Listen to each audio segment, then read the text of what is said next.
काजी फाइज ईसा को anti establishment कहा जाता था। काजी फाइज ईसा, इसके अलावा एक और जज जो है वो अलहदा क्यों हुए, अलहदा होते क्यों है, यानी बेंच टूटता क्यों है, डर जाते हैं?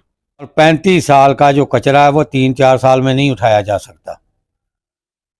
35 साल का कचरा कभी भी 3-4 साल में नहीं उठाया जा सकता।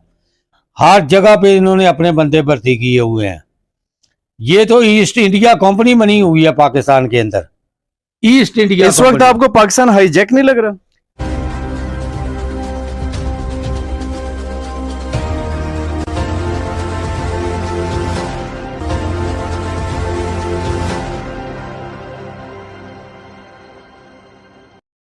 अस्सलाम वालेकुम।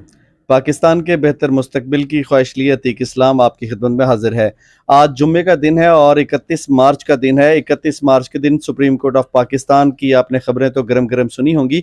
सुप्रीम कोर्ट ऑफ पाकिस्तान का बेंच टूटा, और बेंच टूटा इलेक्शन के मामले के ऊपर, क्योंकि पंजाब और खैबर पख्तूनख्वा के जो इलेक्शन होने जा रहे थे उसके ऊपर जो है इलेक्शन कमीशन ने इस फैसले को रद्दी की टोकरी में फेंक दिया और कहा कि इलेक्शन बिल्कुल नहीं होने जा रहे। कभी सिक्योरिटी का बहाना, कभी पैसों का बहाना। तो चीफ जस्टिस ऑफ पाकिस्तान ने पीटीआई की दरख्वास्त सुनी और दरख्वास्त के दौरान जो है वो मुख्तलिफ किस्म के जो जज हैं उन्होंने नजरिया ज़रूरत को आगे रखते हुए बेंचों को तोड़ दिया। और बेंच का टूटना और बनना क्या है, इसके बारे में फ्राइडे से आज डिस्कस करेंगे। और इसके अलावा नजरिया ज़रूरत के ऊपर हम बात करेंगे कि नजरिया ज़रूरत जो है वो क्या चीज़ है और कब ये वाक़या पाकिस्तान में पहली दफ़ा पेश आया। तो इसके ऊपर आज हम गुफ्तगू करेंगे। अस्सलाम वालेकुम। वालेकुम सलाम। कैसे हैं आप? अल्हम्दुलिल्लाह, शुक्र। सबसे पहले तो ये बताएं कि पाकिस्तानियों को कि नजरिया ज़रूरत क्या चीज़ है और नजरिया ज़रूरत का पाकिस्तान में वजूद कब आया? जनरल जो है सिकंदर मिर्ज़ा साहब पहले तीसरे गवर्नर जनरल थे पाकिस्तान में और पहले प्रेसिडेंट बने। उसकी कैबिनेट के अंदर जनाब अयूब खान साहब वज़ीर दफ़ा थे। बाद में इन्होंने टेक ओवर किया और टेक ओवर करने के बाद इन्होंने अपना अबूरी आइन नाफज कर दिया। जनरल अयूब खान साहब ने जब अबूरी आइन नाफज कर दिया गया तो उस वक़्त स्पीकर कौमी असम्बली थे मौलाना तमीज़ुद्दीन साहब, वो 2 मरतबा स्पीकर कौमी असम्बली भी रहे। तो उन्होंने हुकूमत को बर्खास्त कर दिया। मोहम्मद अली बोगरा साहब भी वज़ीर आज़म आए, इस्माइल चंद्रीगर साहब भी आए, फ़िरोज़ खां नून साहब भी आए। ये तमाम लोग अयूब खां की कैबिनेट में ही आए। तो जब सुप्रीम कोर्ट ऑफ पाकिस्तान उस वक़्त कराची में था और अयूब खान साहब एज ए प्रेसिडेंट कराची में बैठते थे, तो उन्होंने जब असम्बली में गए, वहाँ सुप्रीम कोर्ट में गए, गालबन 1954 का टाइम है ये, 1956 का। 56 का। तो उन्होंने कहा कि अक्सरियत असम्बली में के अंदर मौजूद है, आप असम्बली को बर्खास्त नहीं कर सकते। उस वक़्त चीफ जस्टिस मुनीर अहमद साहब ने नजरिया ज़रूरत को मद्देनज़र रखते हुए जो लिख के दिया था अयूब खान साहब ने उनको, यानी आसान अल्फाज में हम क्या बताएं कि डिक्टेटर ने अपनी यानी कि सीट को पक्का करने के लिए और लोगों पर अपनी मर्जी का जो है वो आयन या समझ लें कि अपना इक़्तिदार नाफिज करने के लिए ये काम किया। शब खून, जमहूरियत पर शब खून मारने के लिए उन्होंने ये काम किया। और चीफ जस्टिस मुनीर अहमद साहब ने, जस्टिस मुनीर साहब ने नजरिया ज़रूरत का लफ्ज़ लिख कर उन्होंने असम्बली को डिज़ोल्व कर दिया। वो दिन जाए और आज का दिन आए।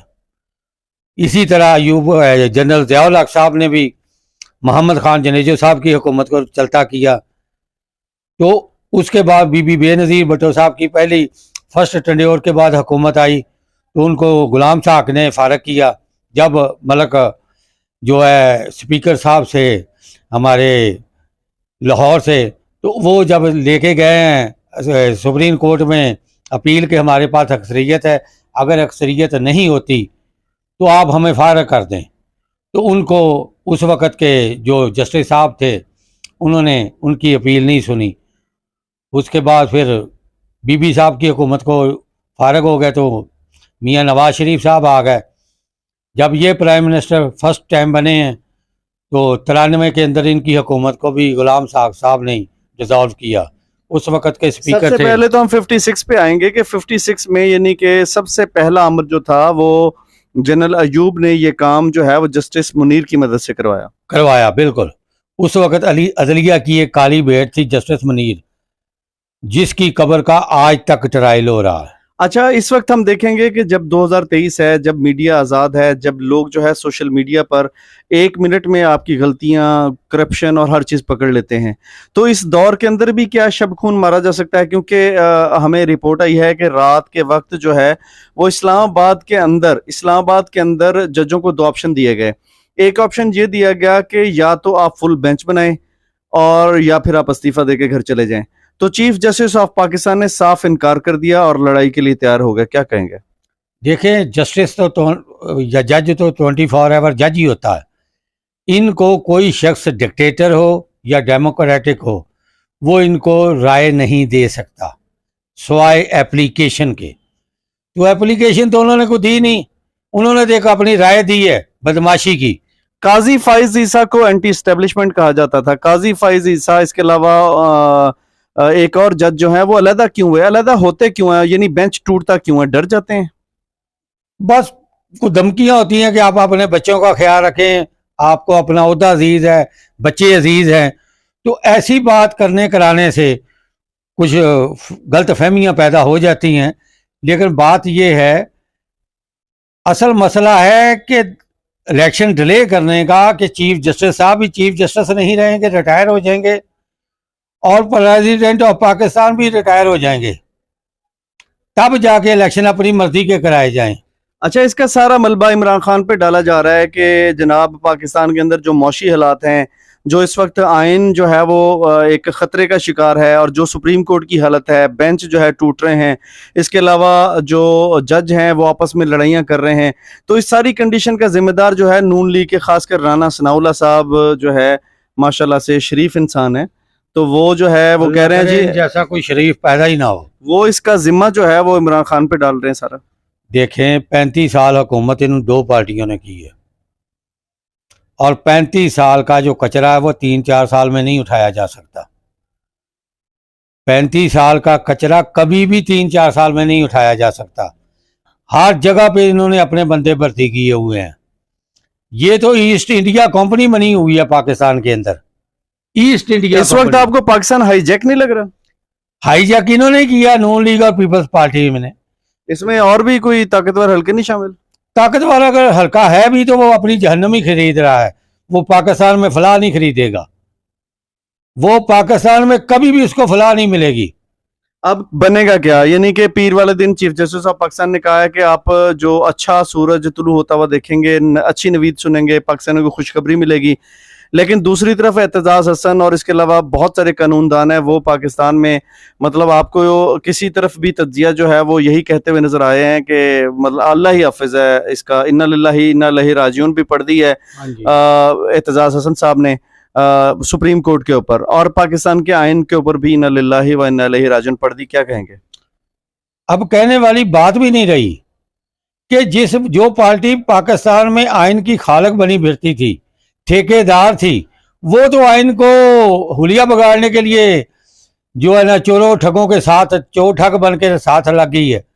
और बाकी रही बात 3 रुकनी जो जस्टिस लार्जर बेंच है, छोटा बेंच है, 2-1 या 3 से अपनी राय दे सकता है कि आइन के अंदर 90 दिन के अंदर इलेक्शन लिखा है, हमने करवा के रखने हैं।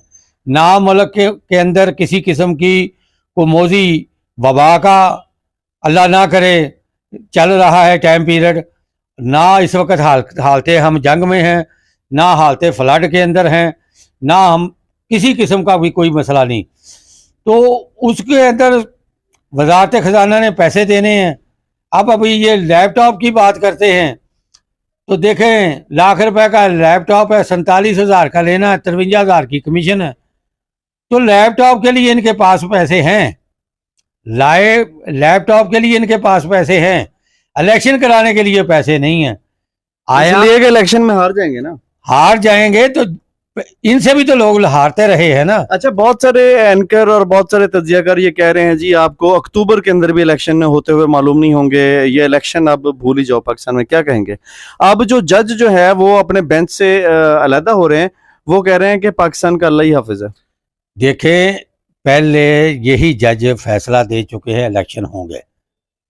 एक बात चीज को नोट में रखा जाए कि ये जो 2 जस्टिस साहबान है ना सीनियर, अल्लाह ताला इनके इल्म में फजल में इजाफा फरमाए, इनको हौसला दे, इनको बुलंद मकाम अता करे। इन दो जजेज ने 30 अप्रैल को और 28 मई को इलेक्शन के लिए अपना फैसला सादत कर दिया। अब रहे ये 3 जस्टिस साहबान, जिनके के अंदर एक चीफ जस्टिस साहब भी हैं। अगर वो तीनों का ये बेंच फैसला सादत फरमा देता है कि इलेक्शन होंगे, हर सूरत में होंगे, राना सनाउल्लाह ने कहा जी फुल बेंच होगा तो हम बात मानेंगे, वरना 3 जजों की बात नहीं मानेंगे। इसका मतलब है कि अगर वो फुल बेंच भी कह दे इलेक्शन हो गए तो कह देंगे कि हम किसी और फुल बेंच तो अलग हो गया ना, बात मानेंगे। फुल बेंच तो अलहदा हो गया। क्या ये जज मुल्को कौम के जज नहीं है? यही बात इनको समझ में नहीं आ रही कि यही 3 जज भी मुल्को कौम के जज है, और जो 2 अलहदा हो गए उन्होंने भी फैसला सादत किया है कि इलेक्शन कराओ। ये इलेक्शन क्यों नहीं कराते? कराएंगे।